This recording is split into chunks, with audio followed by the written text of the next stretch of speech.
बहुत ही खुशमिजाज और चालाक जानवर था। वह हमेशा अपनी चालाकी के कारण लोगों के बीच चर्चा का विषय बनता रहता था। एक दिन जब वह जंगल में घूम रहा था, उसने एक टनल में एक अजीब सी खुदाई देखी।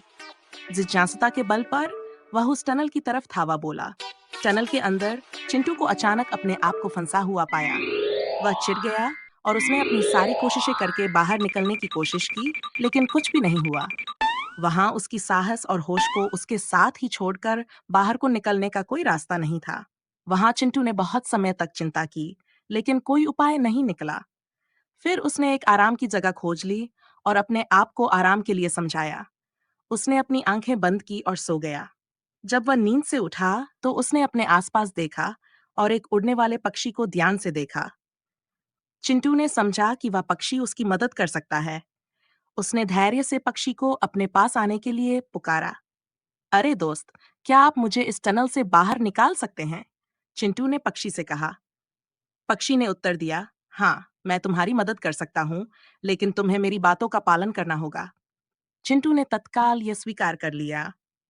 पक्षी ने चिंटू को बताया कि वह अपनी पंखों को प्रयोग करके उसे बाहर निकाल सकता है, लेकिन उसके लिए चिंटू को पक्षी की मदद की आवश्यकता होगी।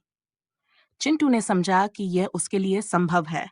उसने पक्षी की बात मानी और उसे बताया कि वह तैयार है। पक्षी ने फिर चिंटू को बताया कि वह अपनी पंखों को फैलाएंगे और चिंटू को अपनी पीठ पर बैठाएंगे। चिंटू ने उसकी बात मानी और उसकी पीठ पर बैठ गया। पक्षी ने अपनी पंखों को फैलाया और ऊपर की ओर उड़ गया। चिंटू को लगा कि वह अब स्वतंत्र है।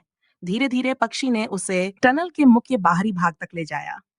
जैसे ही वह बाहर निकला, चिंटू ने पक्षी का धन्यवाद किया। पक्षी ने कहा, याद रखना दोस्त, कभी कभी हमें अपनी आपाधापी को छोड़ देना पड़ता है ताकि हम दूसरों की मदद कर सकें।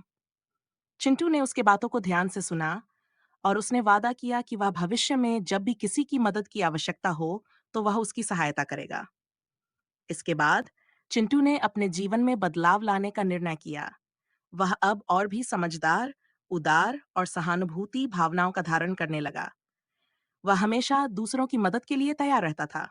इस कहानी से हमें यह सीखने को मिलता है कि हमें हमेशा दूसरों की मदद करना चाहिए और अपनी आपाधापी को छोड़ने के लिए तैयार रहना चाहिए। जब हम दूसरों की मदद करते हैं, तो हम खुद भी खुश और संतुष्ट होते हैं। चिंटू की इस कहानी से हमें यह सीखने को मिलता है कि सहायता करना और लेना हमारे जीवन में एक महत्वपूर्ण भाग है और यह हमें एक दूसरे के प्रति अधिक समझदार बनाता है।